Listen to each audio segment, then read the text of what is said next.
That's what I came in. Is there someone in this? The girl who's the agent.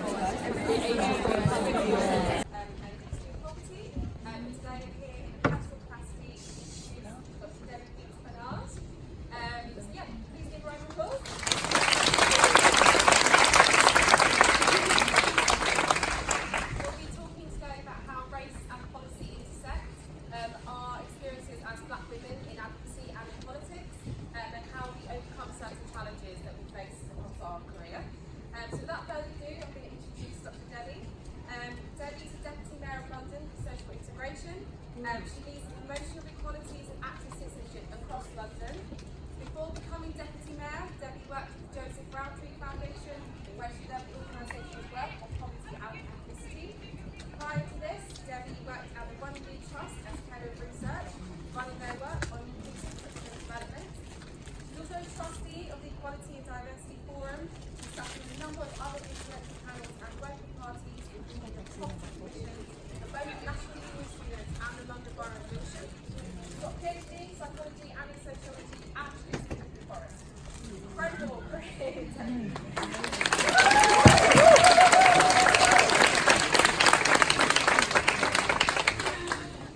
Fantastic career. And it doesn't help that I'm standing as well. But yeah, amazing career. I'm sure we're going to get bigger and better from here as well. But I wanted to start off our discussion with the theme today, which is taking up space.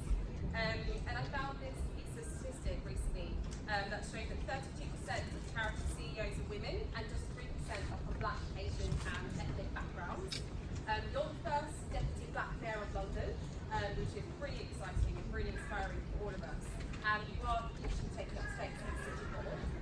But I'd love to know how you got the job in the Mayor's office and what challenges you faced, if any. So I wanted to start by saying that if I'd have known 25 years ago that I could come to a space like this, in a space that is filled literally with Black women, and be able to have a nurturing reception and to be able to talk about the experiences that I was having back then in a space like this with all of you, I would have felt so much better about what I was doing. And so the reason I think that I got the job was because I have been doggedly obstinate and persistent in the things that I've chosen to do research on and the things that I've chosen to argue require policy attention. And when I actually literally got, and it was more or less the tap on the shoulder, which I thought that only ever happens to people in films, what I realised at that point was that I had finally been validated for spending my entire professional career thinking and talking and researching and making policy arguments about inequalities which Black communities experience, but also talking about those groups of individuals who don't have voice and making sure that we give voice to those groups, but also give them the policy attention that they deserve. So coming here is so amazing, and also getting that tap on the shoulder was a moment where I thought, okay, actually, all of that time that I spent having stand-up arguments with individuals who really should have known better, who were saying to me, Black women don't have any issues, and you have been given a gift to do a PhD, and you need to use that gift to better the experiences of people who are really experiencing social problems. When at the time, I knew that Black women, young Black women in particular, because this was about Black girls, young Black women in particular had some of the highest rates of teenage pregnancy at that time, and they had some of the highest rates of STIs at that time. Both of these things have come down significantly because of targeted intervention and research, because people actually listened to individuals like me who decided to do the research in the first place. And young Black women were subject to increasing levels of sexual assault in spaces that they had sought out for safety like youth clubs, like other places, and these things were happening without anyone giving them any attention because black women were okay. So I feel as though I've come full circle by being here and being in front of all of you, and being in a space where you come out and say, okay, I didn't quite come out of age or tube station, I did take a taxi to come here. but having the Angel or North London just taken over by black women in the way that it has been today is an amazing thing. And 25 years ago, I would never have thought that could have happened. So I'm incredibly pleased that it has. I'm incredibly pleased to come here and be here. And when I got this up on the shoulder, I thought, yeah. Thank you for being here. We really appreciate it. It's so lucky to have someone like you literally in City Hall talking about the issues that we all care about. But I want to talk more about your role as Deputy Mayor and what do you do in your role to tackle inequalities and fight essentially on behalf of all us black women in this room? So one of the things that I think is incredibly important, and it's something that I have constantly argued for in the entire time that I've spent working either in the academy or in the third sector or in the charitable sector, is that we need to make sure that when we are developing interventions for groups of individuals who persistently experience inequality, that the interventions need to be targeted. So I have spent an enormous amount of time arguing for targeted interventions, and there's a couple of reasons for that. So minority ethnic groups in the whole of the UK experience some of the highest rates of poverty, and they have experienced high rates of poverty for at least 20 years. Whilst you'll have white groups who experience a poverty rate of around 19%, you've got black individuals and families experiencing a poverty rate of 40%, Bangladeshi families around 50%. So that means that almost half of an entire population of individuals are living in poverty. And they have been experiencing those rates of poverty for 20 years or more. And what that means is that all of the policy interventions that we have developed over the years, national government and elsewhere, they haven't worked. They have remained persistently at those levels, or those levels have not changed. And that is because there has been a general assumption that when it comes to focusing on ways to try to rectify the experiences that people of colour are having, or people from low incomes are having, that we need to develop universalist policies. So if we develop policies which are about raising the incomes of everyone, we will inadvertently raise the incomes of all of those black and brown individuals who are experiencing poverty. But that doesn't work because the reasons for those high rates of poverty for people who are from black and brown communities is the impact of structural racism. And so if you don't have targeted interventions which specifically address the discrimination that is creating the experiences that they are having, which is creating the inequalities that they are continuously experiencing, then you will never ever be able to reduce the gaps that they have with their white counterparts, and you will never be able to reduce the poverty rates that they experience. So one of the things that I have been incredibly interested in doing and committed to doing is making sure that we use evidence to develop interventions which are targeted specifically. So one of the things that we do is we have, so for example, if you're young and you're black and you're male, you're more likely to be unemployed in London than anywhere else in the rest of the country. And so we have taken that evidence, and that has been a situation which young black men have faced for a very long time. It's not new. So what we have done is we have taken a specific intervention which is just about them. We've taken sectors which are experiencing real levels of economic growth, so construction, tech, and what we have effectively done is just match the two up together. Now, it may seem as though it's not rocket science, but you would be surprised at how few targeted interventions there are that exist in this country when it comes to trying to make a difference in the lives of people who experience inequality.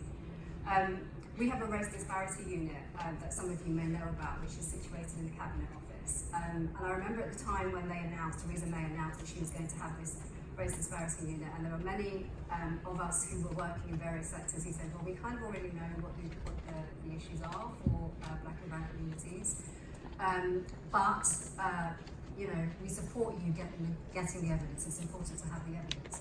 But the plan almost seemed to be, we are going to have this disparity audit which will show inequalities in education, in the criminal justice system, We'll show inequalities in relation to access to housing. And then we're just going to put it out there, and we're going to let individuals do what they need to do with that information. Now, what that does is it makes a presumption that there are groups who are organised enough to be able to know how to advocate or to hold their authorities and their government to account, and that's not the case. We have a civil society sector, a third sector, all of those organisations who are working on the ground for people who come from vulnerable communities, and it's a sector which has been ravaged by austerity, by cuts. So you have civil society organisations which are closing by the minute, and you have civil society sectors which are doing really great and important work, but they're doing it without funding. And if we give civil society organisations just a load of data and say, here, you use that and you hold your authorities to account without providing them with resources to be able to do so, but also without providing them with guidance to be able to do so, then we're setting them up to fail. And so I've always argued, and I argued at the time when the race disparity was set up, you can't just put data out into the ether and then leave it and not have any structured action plan for the way in which you're going to do something about what that data tells you. So we have done that. We've taken some of the data. We know that there are young black men who are suffering in relation to unemployment in the city, and we've used it to do something practical and meaningful to make sure that we just get them into work, because that's the point of using the data. So that's one of the things that we've done. The other thing that I really care about, that I think is really important, is about giving voice and empowering communities and working and developing co-production. And co-production is one of those things which people think, some people think you pay lip service to co-production, because you sort of say, we're going to bring some communities in, we're going to consult them, and then we're going to kind of just say, thank you for your time and your effort, this is what we're going to do. And co-production is about bringing people in and making sure they're a part of the process. So we've got a couple of initiatives where we're bringing into City Hall groups of individuals who don't trust institutions, they don't trust politicians, they don't trust City Hall, they don't trust the police, they don't trust a variety of different organisations. And we've brought them into City Hall, and we've said to them, we will give you money, we will give you our time, so staff resources, we will give you skills, we will train you up so that you can go into your own communities, you can identify the issue that is pertinent to your community, and you will conduct that research yourselves, because you will have access to information that we can't get access to. And then you will do that, and then you will come back to us, and you will tell us what you think are the right findings from what you've found out, and you will tell us what you want us to do about it. It's a program that's been running for a couple of years. So we've given funding to a group called Sister Space. I don't know if any of you have heard of Sister Space, but we've given them funding so that they can tackle the really important issue of domestic violence in Rastafarian communities. And what is important about that is that this is a group of women who are experiencing pain, and they are experiencing distress, but they do not trust the institutions that are there to support them. They don't trust social services, they don't trust the police, they don't trust any of those institutions who they should be able to go to in times of need. And so we have given them the time, the money, the support, the resources that they need so that they can go out, they can speak to other women about the experiences that they are having, and then they can collectively decide what they think would be the best way to try to tackle and deal with domestic violence in their communities. And as far as I'm concerned, I think that that's what's important. It's important to give people the ability, the time, the resources, like civil society, like all of these sectors, give them the support that they need to be the agents of change, and to be the masters of their own destiny. And I think one of the reasons why we do that, and I'm quite happy to say it, is because I have a set of teams which are made up of women of colour, and I'm happy to say that one of the things that, when I was doing my PhD, you're not really supposed to talk about essentialism. There isn't something unique about being a black woman, but actually there is. And we bring to decision making, and we bring to influencing, and we bring to policy making a unique insider perspective. We have spent time in our communities. We know what are the best ways to try to tackle some of those persistent issues that people are experiencing.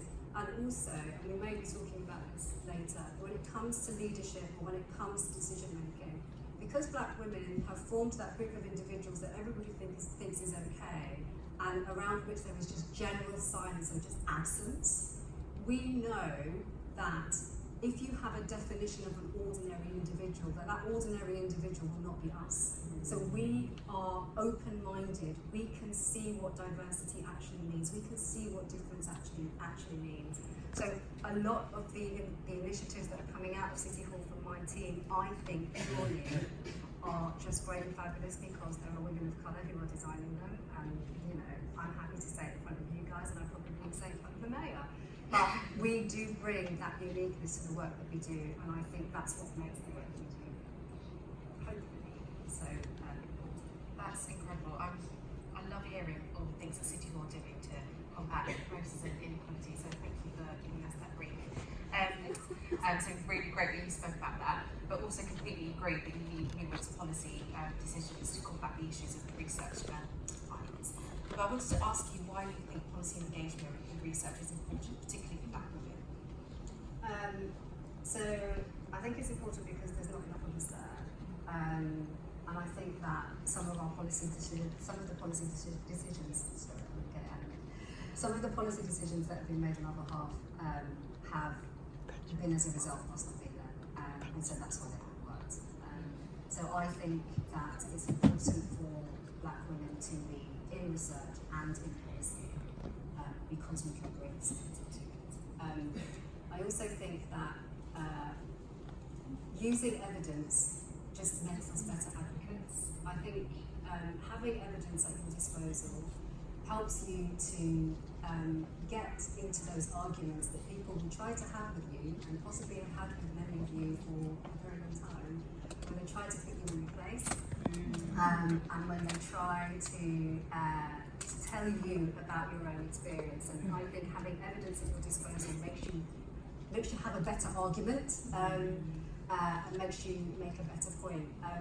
I've had experiences where people have consistently tried to put me in my place about things that I know more about than them. And often, I think when you're a Black woman and you find yourself, as many of us have done and will do, for those of you who haven't, when you are the only one in the room, and everyone else isn't like you, and you walk into that room, the first thing that happens when you're in there is that you instantly, just from the minute that you're in there, you've taken up space. You've not said a word, but you've taken up space by your presence, because sometimes you're in there and there's an argument that's about to happen. You've got at your disposal all the evidence that you need. You've stepped into a room, you're the only woman of colour in that room, and even if you didn't say anything, everyone would be watching and waiting for you to say something, and they would be hanging off every word that you say. Or, and the reverse is true and has also happened to me, where you walk into a room and people are so determined to say that they don't see race, that they pretend that you're not there, and so they make it sound as though it's really normal for you to feel like they're actually desperately waiting for you to say something. Yeah. That's why we need to have evidence at our disposal, because there are people that are waiting for us to open our mouths. And when we open our mouths and we have something important to say, we need to have that evidence at our disposal. And we need to have the data that says, actually, the argument that you're making about communities of colour is wrong because of X. And I also think that having more of us in research and policy is important, and also having access to evidence just makes you a better person, and it makes you a better leader. Now, I don't know how many of you will remember, and I can never tell from auditing, so I've not got my glasses on. Tony Blair, when he was Prime Minister, once used to talk about this person called the Mondeo Man, and the Mondeo Man was who he determined was the ordinary individual. He was a barometer of the sorts of individual who you needed to be targeting your policies at. I'm just showing how old I am by saying that.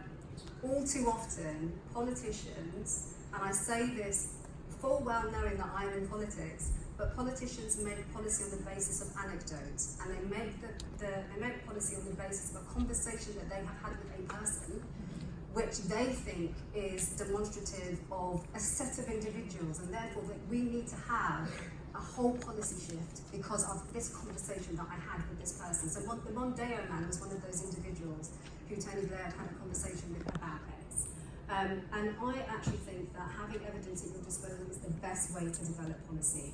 If there is a gap, if there is a set of experiences that people are having, and you think that the anecdote is the best way to develop that policy, you will never ever have the impact on the group of people who most need that intervention or that policy decision in the way that you should if you use the evidence that is there. And there's lots of evidence out there, and politicians increasingly are paying attention to it, but there are far too many politicians, and I wouldn't like to say anything about the person that is currently running our country, but there are too many that don't look at the evidence that's right in front of them and use that to make the sorts of decisions. And I've said before that because we are not Mondeo Man, and because we have always been the ones who nobody wants to talk about, we are the better placed individuals to see when there is a gap, because we are not normally included in that definition. So we are the ones who should be out there using the evidence, raising the arguments, and we need more women of colour, just in policy and in research. And I just need more of you there so that I'm not on my own. Quite frankly. No, I completely agree with you. I think from my experience as well, I know exactly walking into the room and being the only black person there, so definitely advocate for more black women in politics and policy. But you're new to politics in itself, but you've had a long career as a researcher, as an activist. But coming from my experience, I did find it quite difficult to put my foot to the door to get into the sector. I was coming from the development sector specifically, but in those policy-orientated jobs. What advice would you give to black women entering the policy world, as you say? I suppose, so there's a couple of things I would advise them to. So the first is that if you are already an activist, or if you have issues that you are concerned about, continue to be an activist. I think being an activist makes you it makes you a better policy person, because you'll be used at shaking your fist at decision makers, and you will be used at making sure you've got all the arguments at your disposal to help you to make a policy ask. So continue with your activism, or become an activist, or use what you know about an issue and write about it, blog about it, develop a platform, get a following if you can. I grew up in a place called Harlesden, which is in Brent in North West London, and I remember as a child always being aware, I mean I know now with hindsight, but always being aware of the numbers of black men who were just constantly out on the road, just constantly, they were just constantly everywhere. Just everywhere. And you would see them on the way to school, you would see them on the way home from school, you'd see the same men as you grew up, and they'd always have something to say, depending on how much older you got and how you looked in your school uniform. And that's a separate conversation.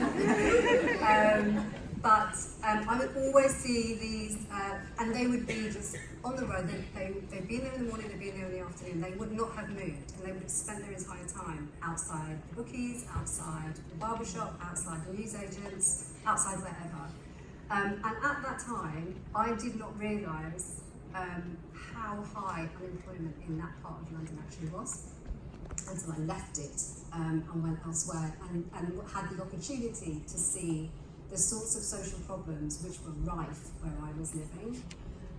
But what I did know is that I didn't like it. Now, I didn't like it because I was a female, and obviously there are all sorts of issues with walking through groups of young black men just hanging around, just generally. But also, I didn't like it because I didn't see it anywhere else. I'd go to other parts of London and I didn't see as many men just hanging around without anything to do.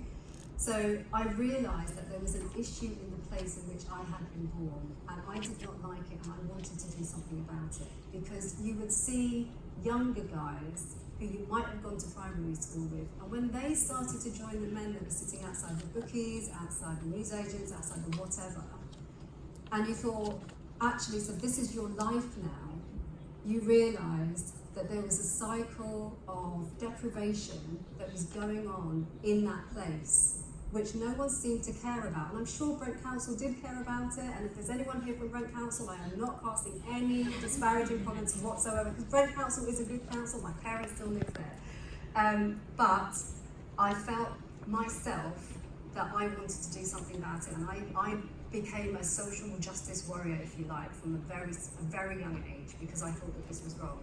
So my advice is, for those of you who live in communities where you see things which you want to make a difference on or about, grab hold of what you know about that issue and talk about it, raise awareness of it, and hone your skills for engaging in advocacy, because that's what we need in policy. We need better advocacy skills from people of colour. And I'd also say to you to be obstinate and to be a bit stubborn, because working in policy and working in research isn't going to keep you in Gucci. And it's not going to be the most lucrative career when you start off. So you kind of need to be committed to the issues. So people will try to deter you from your path, and you need to stay on the path. I mean, you know, and you need to be obstinate, and you need to stay true to your goals and true to what you care about, because there needs to be people like us doing this work, because it's very easy for others to step aside and say, you can do that later, let someone else do it. We're always waiting for someone else to do it, and no one will do it. And I always remember people always giving me advice that I didn't need. And so I had to be really stubborn. Working in the third sector, you really do need to be stubborn. People will say to you, you should work elsewhere, get a job in the private sector, let someone else do it. People would say, or people did say to me, why are you doing sociology, you know, at university? Why don't you do something that's going to earn you a bit more money? You're going to be living at home with your parents forever. But sociology spoke to me, and it helped me to understand what inequality looked like and the best ways to develop solutions to tackling it. And people said to me all sorts of things like, you know, you're doing a PhD, you've got this gift, you're about to have a baby. And I said I wasn't going to say anything, but she is here. You're about to have a baby. Why don't you just forget about doing the PhD, just have all your children together and come back to the PhD later? And when you come from humble beginnings and someone gives you the gift of doing a PhD, you've got to grab that opportunity. And it was a very middle class way of saying, actually, the way that we do things here is we have all our children together and then we come back to our families later because, you know, we can. And that's not what I wanted to do. So you have to be obstinate, and you have to be stubborn, and you have to remain true to your goals, because it will be hard.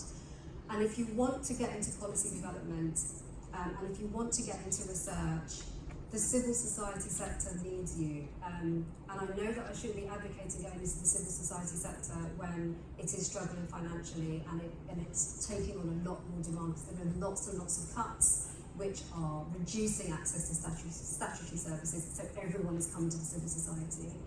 But civil society needs talented women of colour who are committed to the cause, and it needs more people like you. I feel like that poster which has got the person with the arm saying the war needs you, but actually the civil society sector needs you, because you have that lived experience, and there are too many people working in too many sectors who do not have lived experience but speak about issues as though they do. So we've had enough of those people. We don't need those people anymore. We need people who have that lived experience. So do those things, and I think that you will be on a good stead. I completely agree. I think as well, because I work in the development sector, it's always frustrating when you're in a room full of white people talking about what Africa needs. So I would 100% echo that and try and get more black women into the sector. I wanted to go back to that really stark statistic earlier, where 40% of black African Caribbean households are in poverty compared to 19% of white British households. In your opinion, what are some of the biggest challenges for black women in London? Oh gosh, so, wow. Okay, there's quite a few. So there are some that I think we can make some reflection on. So I think some of the biggest issues for black women in London, but probably across the UK, there is this perception that black women have made it and they're fine, and that's because black women generally do not have difficulty getting into the labour market. So there are black women in the labour market in States. The problem that black women are experiencing is in relation to the fact that they are not evenly distributed across the labour market. And there are not enough black women in senior positions. And the issue has always been the case for black women, which is that they are in work, which is often low paid, which is often, for some, poor quality, which is often roles from which there are very few opportunities to progress or seek promotion.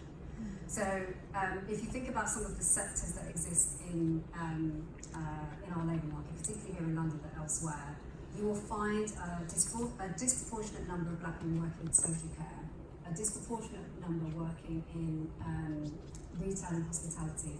And these are sectors which are low paid. And they're low paid because they have a very high number of jobs which are just low paid. And what happens often to black women is that they get trapped in jobs or in sectors for an incredibly long period of time. So one of the biggest problems I think facing black women, certainly in London, is their risk of financial hardship and their risk of poverty. And that's because of where they are situated in the labour market. And it's also because they're subject to that discrepancy, but also we have a very high number of black women who are single parents. And so you've got a high number of women who have to make their income stretch to cover their needs and the needs of their children and others for whom they've got a caring responsibility, because black women generally are caring for children or for elderly relatives or for other people in their families. And it's something that black women have done for many, many years and are still doing now. So I think one of the biggest issues for black women relates to the place and the position that they have in the labour market. And these are not difficult things, these are things that can be fixed, but they are things that black women have experienced for an incredibly long time. So when people talk about trying to improve employment, it's not getting women in that is the issue, it's getting them up that is the issue. And the ceiling for black women has never been made of glass. It's always been made of brick, concrete, whatever you want to call it. It's different colours, you can't get through it. You need a hammer, you need a different type of tool. So the experiences that they have are very particular to them. And in London, because there are so many jobs that are of that nature, that is the risk that they experience. The other risk that they experience, and I think it's a broader risk, which is the risk of not being seen or taken seriously. So I've talked a little bit about, I've been in lots of situations where people have tried to put me in my place. They've tried to tell me, you don't really know what you're thinking, or you're not really that sure, you really want to say that. And I think that there has been, and this is linked to the workplace point, but there is a long trend, and it's a significant trope of black women not being taken seriously because they're fine. So the absence at national policy discourse is very clear. You will not find national policies developed that are about black women anywhere. There will always be national policies which are about black people generally or people of colour, but very rarely will you have national policies which are specifically about black women and girls. And that's a travesty, because if we talk about domestic violence, for example, if we talk about sexual assault or harassment, these are issues that disproportionately impact on black women. And if we do not have a focus on them, if we do not name them, if we don't name us, then, as though I'm not, if we don't name us, then the national policies will never ever be specific to our needs. And the other thing that, and I could rant about this forever, but there is a really dangerous and problematic trope which I see circulating at the moment around black women specifically. It's like an elephant in the room that nobody ever actually says, but it is implied. So one of the hardest things that I've had to do since taking up this job was meeting families who have lost children to serious youth violence. And I never thought that when I took this job on, that I would have to spend so much time meeting bereaved families. And not just meeting bereaved families, but meeting bereaved families of colour. And when you are a woman of colour and you're meeting other mothers of colour who've lost their children, it affects you in a way that it doesn't affect other individuals. And it's been the hardest thing that I've had to do in this job. I think it's probably the hardest thing I've ever had to do. Now, I had a person come to my office a few months ago, and what he wanted to discuss with me was what he felt was something that we weren't talking about, which was the difficulty that families were having in controlling their children. And the reason that I raise this is because there is this discourse which circulates, which is around presuming that black women who are raising their sons, often on their own and without support, are unable to do so. And there is this implicit assumption when people talk about, well, what are the families doing, which suggests, well, what are the mothers doing? Why are they not doing it better?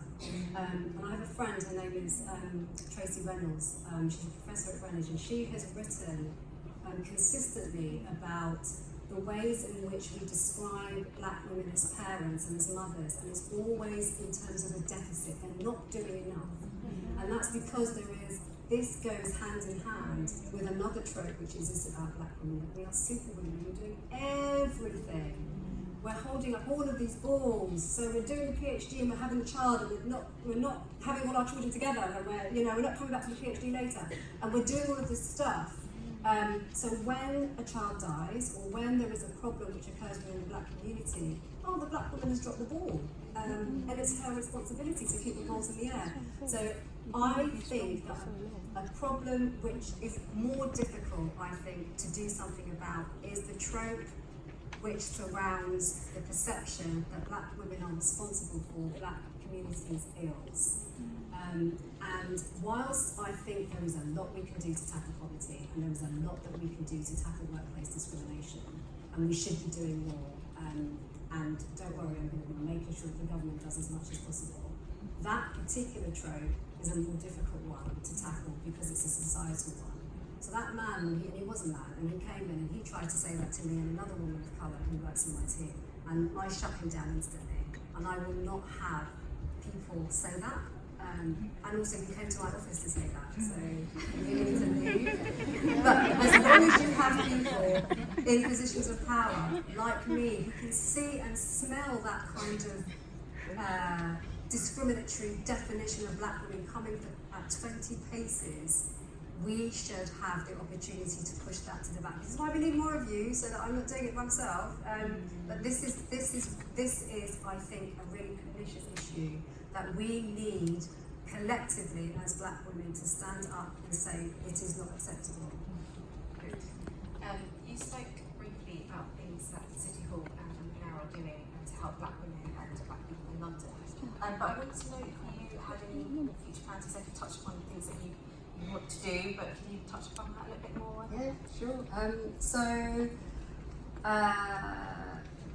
So I will never stop wanting to do work to support black women and girls because it's important to me, clearly. And I will never stop wanting to do initiatives which are about supporting black communities that are vulnerable. So we're doing a lot of work to try to make sure that we're bringing voices into City Hall, and a lot of the initiatives that we're doing are about trying to engage grassroots communities, make sure that we've got bottom-up policies, or policies which are derived from what people tell us they think are important, and we will continue to do that.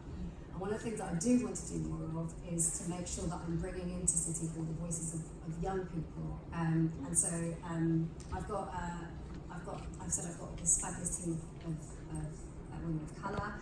My immediate team is made up of 2 women of colour, and one of them in particular is organising this big event where she's going to bring lots of young people into City Hall to meet me, which I can't wait to do. I'm leaving her to it, and everything suspicious out in front row.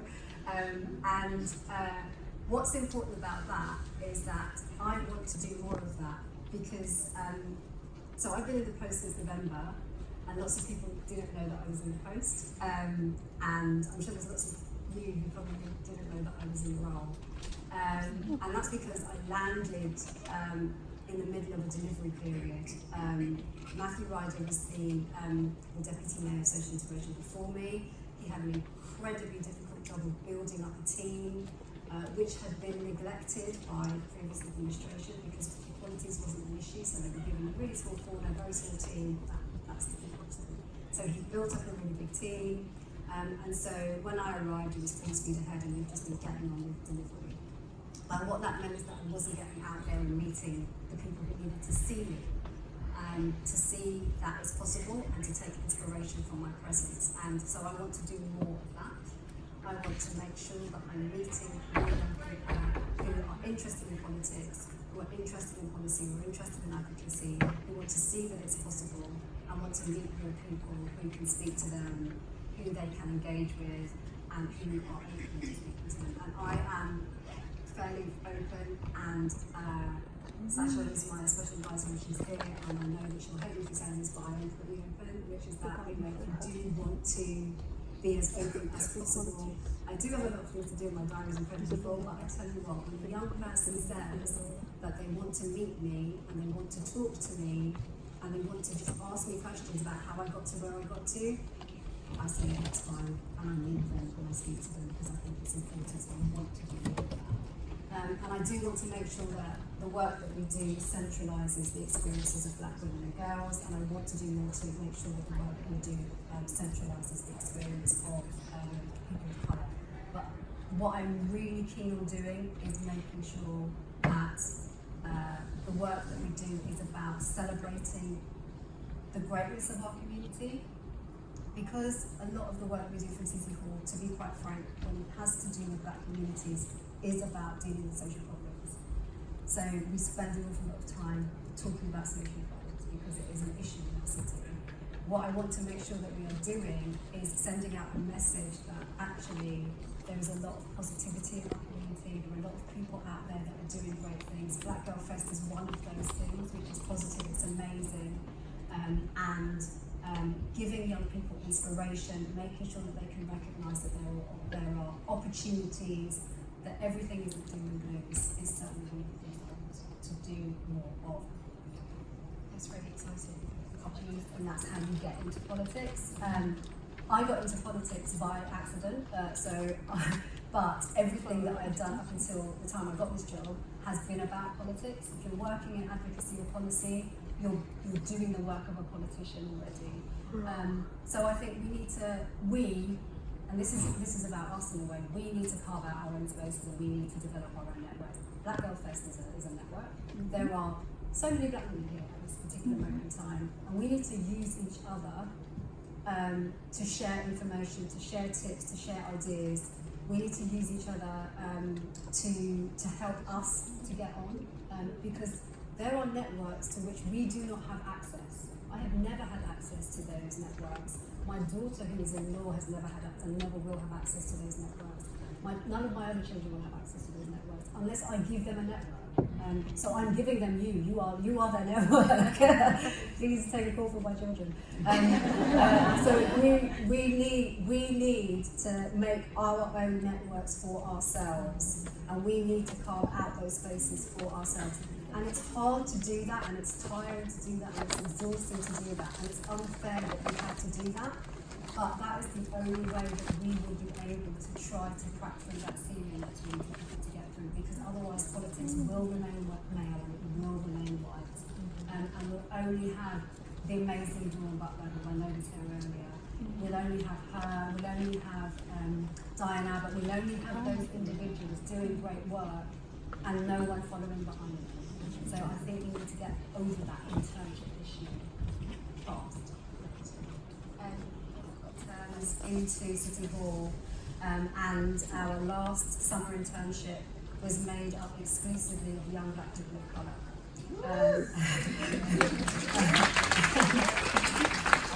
And they got to have internships across the whole of City Hall. Some of them even got to hang out with the mayor, and that's what we have to do. We have to do that positive action, otherwise it's just